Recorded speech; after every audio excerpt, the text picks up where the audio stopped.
సినిమాని కష్టపడి ప్రేమించి ఏ దర్శకుడైతే నిర్మిస్తాడో, దర్శకత్వం వహించి పనిచేస్తాడో అతనికి సక్సెస్ ఉంటుందని నమ్మి నేను మా శ్రీరాజ్కి ఇవ్వడం జరిగింది. ఈ శ్రీరాజన్ నాకు చాలా కాలంగా మంచి మిత్రుడు, నాకు తమ్ముళ్ళు అంటువాడు. అతనితో చాలా కాలం నేను ట్రావెల్ చేసినప్పుడు ఇతను నా దగ్గరికి ఒక కథ తీసుకుని నా దగ్గరికి వస్తే నేను మా గురువు, మా బాస్ రామ్ గోపాల్ వర్మ గారికి తీసుకెళ్ళి పరిచయం చేస్తే ఆయన కథ విని సూపర్ సబ్జెక్టు, ఈ సినిమా అర్జెంటుగా నువ్వు స్టార్ట్ చేయి, నువ్వు చెయ్యి అని చెప్పేసి నన్ను ప్రోత్సహించి మన శ్రీరాజుని ఎంకరేజ్ చేశారు.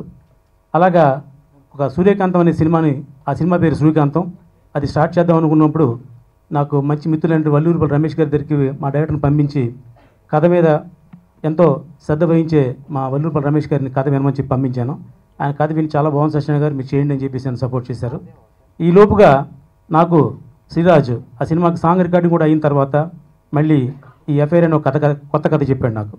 ఇది కూడా నేను మా రమేష్ గారికి చెప్తే చాలా బాగుంది, ముందు ఈ సినిమా స్టార్ట్ చేయి, ఎందుకంటే ఇప్పుడు ట్రెండ్కి అనుకూలంగా ఉంది సినిమా అని చెప్పారు. ఏ విధమైన హంగు ఆర్భాటాలు లేకుండా సినిమాని అతని భుజస్కంధాల మీద పూర్తిగా పెట్టి నేను అతనికి అప్పచెప్పడం జరిగింది. అతను అంటే ఎంత కష్టపడ్డాడు అనేది నేను మాటల్లో చెప్పలేను. అతనికి దొరికిన టీం కూడా, ఒక కెమెరామెన్ కన్నా గారు కానివ్వండి, ఆ హీరోయిన్ ప్రశాంత్ కానివ్వండి, అంజలి కానివ్వండి, అలాగే ఆ చిత్రంలో చాలామంది పనిచేశారు.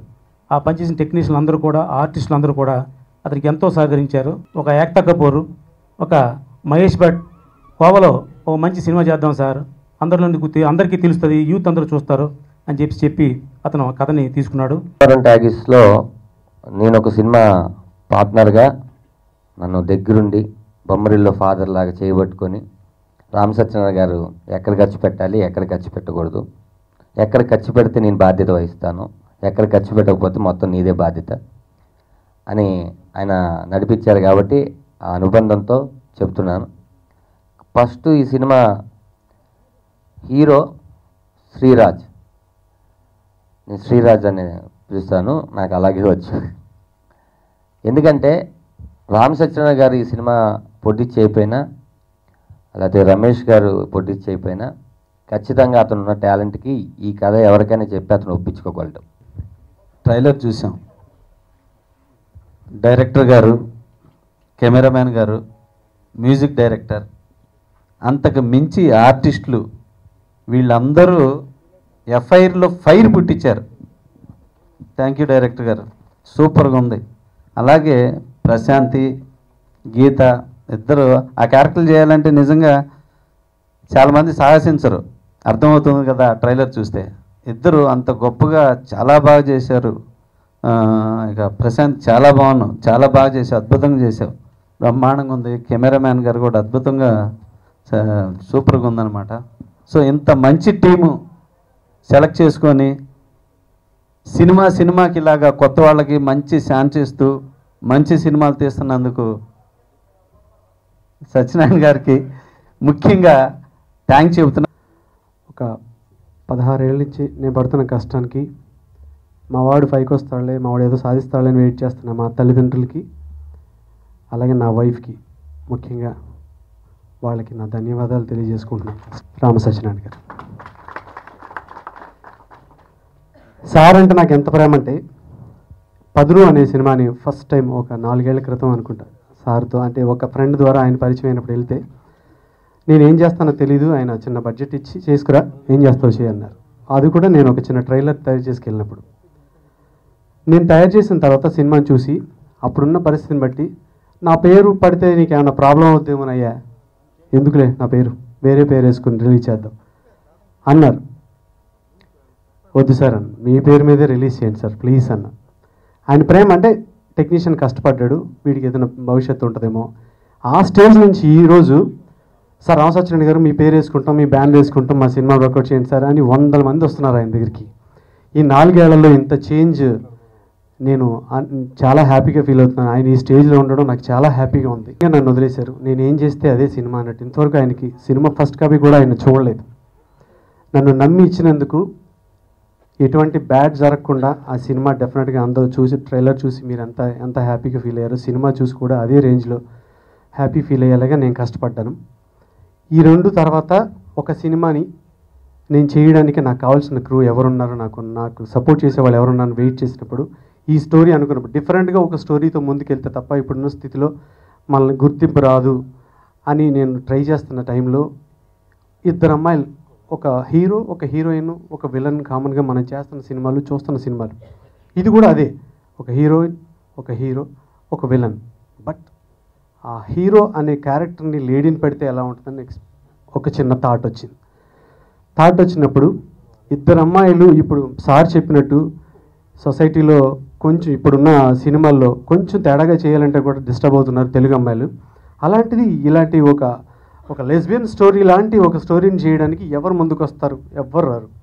కానీ నేను స్టోరీ చెప్పిన వెంటనే ఇమ్మీడియట్గా నేను చేస్తాను శ్రీరాజ్ అని నాకు సపోర్ట్ ఇచ్చి ఫస్ట్ టైం నన్ను ముందుకు నడిపించిన ప్రశాంతికి, నెక్స్ట్ ఇమీడియట్గా గీతాంజలికి, వీళ్ళిద్దరికీ నేను మనస్ఫూర్తిగా థ్యాంక్స్ చెప్తున్నాను. అందరూ ట్రైలర్ చూడగానే ఇన్ని విషయాలు అందిస్తున్నారు, చాలా సంతోషంగా ఉంది. ఎందుకంటే ఎఫ్ఐఆర్ స్టార్టింగ్ శ్రీరాజన్ నాకు స్టోరీ చెప్పినప్పుడు, ప్రశాంతి నేను ఒక స్టోరీతో అనుకుంటున్నాను ఈసారి, మరి వినాలి నువ్వు అంటే, అలాగే శ్రీరాజ్, ఎందుకంటే శ్రీరాజ్ పైన నాకు కాన్ఫిడెన్స్ ఉంది. ఎందుకంటే చాలా పిచ్చి సినిమాలు తీయడం అన్నా చేయడం అన్నా అసలు ఇంకా వేరే ప్రపంచం ఉండదు. ఫస్ట్ ఫ్యామిలీ తనకి సినిమానే, దాని తర్వాత వాళ్ళ వైఫ్ ఏమన్నా అనుకున్నా పర్లేదు, కానీ సెకండ్ ఫ్యామిలీ అది. సో అంత ఇష్టం సినిమాలు చేయాలి అంటే. సో అతని ప్యాషన్ నాకు తెలుసు బాగా. ఓకే శ్రీరాజ్ ఏమనుకుంటున్నావు ఈసారి అని అన్నాను. ఈసారి కొంచెం డిఫరెంట్గా ట్రై చేద్దాం అనుకుంటున్నాను అంటే, నన్ను ఏదో గ్లామరస్గా ఈసారి ఇంకా చూపిస్తాడేమో అనుకున్నాను నేను. సరే ఏంటి అన్నాను. ఏం లేదు, ఒక love story, cute love story అన్నాడు. ఓ అవునా, సూపర్, నాకు లవ్ స్టోరీ చేయాలంటే చాలా ఇష్టం అన్నాడు. తర్వాత అంటే ఇందులో హీరో ఎవరు మరి అన్న, ఎందుకంటే బేసిక్గా అమ్మాయికి కథ చెప్పినప్పుడు హీరోయిన్ నేనే అనుకుంటాను, ఇక హీరో ఎవరైనా మంచి అబ్బాయిని పెడుతున్నాడేమో, ఒక హ్యాండ్సమ్ అబ్బాయిని అనుకున్నాను. ఇందులో హీరో నువ్వే అని అన్నాడు. నేను పిచ్చా అన్నా నేను. లేదు నిజంగా నువ్వే హీరో అంటే, హీరోయిన్గానే నన్ను చూడరు ఎవరు, అతి కష్టం మీద చూస్తారు, ఇంకా హీరో అంటే ఏం చేస్తారు శ్రీరాజ్ అన్నారు. లేదు ఈసారి చాలా డిఫరెంట్గా ట్రై చేయబోతున్నాను అంటే, సరే ఒకసారి ఆలోచిస్తాను, మరి హీరోయిన్ ఎవరు అంటే ఒక బ్యూటిఫుల్ అమ్మాయి అని చెప్పారు. మరి ఏం చేయాలి మేము ఇప్పుడు, హీరోయిన్ అంటున్నాం అంటే మంచి రొమాన్స్ ఉంటుంది మీ ఇద్దరి మధ్యలో అంటే నేను షాక్. తెలుగు సినిమాల్లో రొమాన్స్ ఇద్దరు అమ్మాయిల మధ్యలో పెడితే ఎవరైనా చూస్తారా అన్నాను. ఇప్పటివరకు తెలుగు సినిమాల్లో రొమాన్స్ రాలేదు, అందుకే అలా ఆలోచిస్తారు, అలాంటి వాళ్ళ కోసమే ఈ సినిమా అని చెప్పాడు శ్రీరాజ్. సో అప్పుడే నాకు ఆ పాయింట్ ఎందుకో చాలా డిఫరెంట్గా అనిపించింది. ఎందుకంటే ఇలాంటివి ట్రై చేయరు ఎవరు మన తెలుగు ఇండస్ట్రీలో, ఇలాంటి సినిమాలు కూడా రాలేదు. సో ఒక డిఫరెంట్ కాన్సెప్ట్, ఎప్పుడు కూడా ఇలాంటి నేను వినలేదు, నాకే థ్రిల్లింగ్గా అనిపించింది విన్నప్పుడు ఈ చిన్న లైన్. సో ఇంకా థ్రిల్ అవుతారు ఆడియన్స్ కూడా అనేసి, ఎస్ శ్రీరాజ్ నీ మీద నాకు కాన్ఫిడెన్స్ ఉంది చేద్దామన్నాను. తర్వాత నాకు లుక్ చెప్పాడు ఇలా ఉంటుందని. అసలు నేను ఈ మూవీ చేసినట్టు నాకు అనిపించట్లేదు, అలా అయిపోయింది ఈ మూవీ షూటింగ్ అంతా కూడా. అసలు షూట్ వెళ్ళి చేసినట్టు అనిపించలేదు, ఒక ఫ్రెండ్స్తో పిక్నిక్ వెళ్ళినట్టు ఉంది.